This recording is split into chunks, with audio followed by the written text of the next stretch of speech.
څلور کاله وړاندې د اسد په 22مه له 2 لسیزو درنو قربانیو او سرښندنو وروسته هلمندي ولسونو په لومړي ځل د نوي ژوند کولو مړاوې هیلې راژوندۍ سوې، اشغال ختم سو او د اسلامي امارت حاکمیت قایم سو.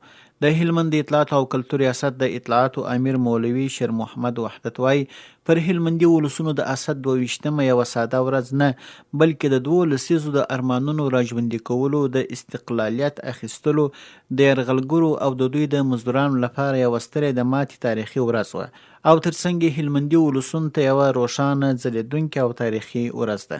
بلې امنیتي ځواکونه یا د افغانستان اسلامي امارت مجاهدین چې کله مرکز لښکرګاه ته داخلېدل د یو منظم پلان له مخې داخل سوه، یعنې داسې ونه سوله چې خدای مکړه په ښار کې چور رامنځته سي. هر څه ترتیبونه د هرې برخې مجاهدین مشخص سوي وه تر څو په ښار کې لا زیات تنظیم رامنځته کړي. نو لله الحمد په هغه وخت کې هیڅ کوم داسې د چور او تالان پیښه نه ده رامنځته سوې او ولسونه ډیر خوشحاله وه. بس له همهغې ورځې څخه مجاهدین په دولتي ادارو کې ځای پر ځای سوله.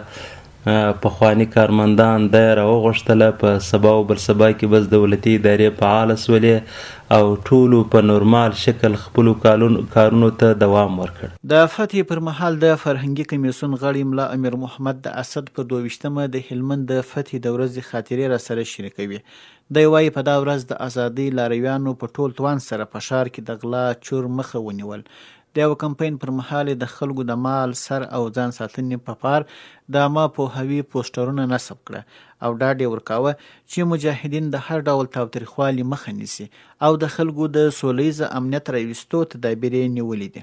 نو زموږ هدف دا و یا په عموم کې د ټولو مجاهدینو د اسلامي امارت د مشرانو د ټولو هدف دا و چې کومه سیمه چې فتح کېږي هغې باید هیوادوالې په خپل ځای باندې پاته اوسي، فرار ونه کړي او دغه رقم په سهولت کې ژوند تیر کړي. دا زموږ مسؤلیت هم و.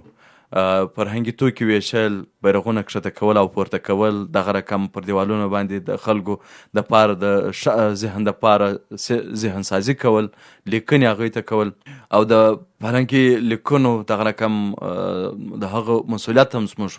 مغفر الله حکیار نابینا ځوان دا ورځ یوه تاریخي او ارزښتناکه ورځ بولي او له خلکو غواړي چې دې ورځې د شکرې لپاره 2 رکعاته نفلي لمونځونه وکړي تر څو دا ازادي او استقلال قایم او دایم اوسي. او له قدرمنو هیوادوالو څخه هیله کوم چې دا ورځ په ډېر ښه مراسمو سره ولمانځي او د زړه له تله دعاګانې وکړي چې الله تعالی جل دغه خوشحالي همیشه کړي او له دوی څخه هیله کوم چې 2 رکعاته د شکر لمونځ ادا کړي.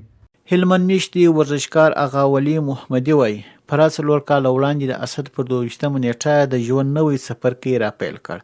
په دا ورځ تاوتریخوالی او وحشت ختم سو.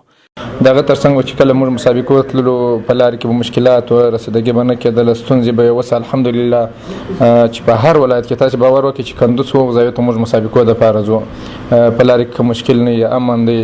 دغه ترڅنګ همکاري د ورزشکارانو سره کېږي. د هلمند اوسیدونکي وایي د یوه واحد شرعي او اسلامي نظام تر چتر لاندې ژوند کوي او د دې ازادۍ د لا دوام او بقا لپاره به د خپل اسلامي نظام ملاتړ کوي.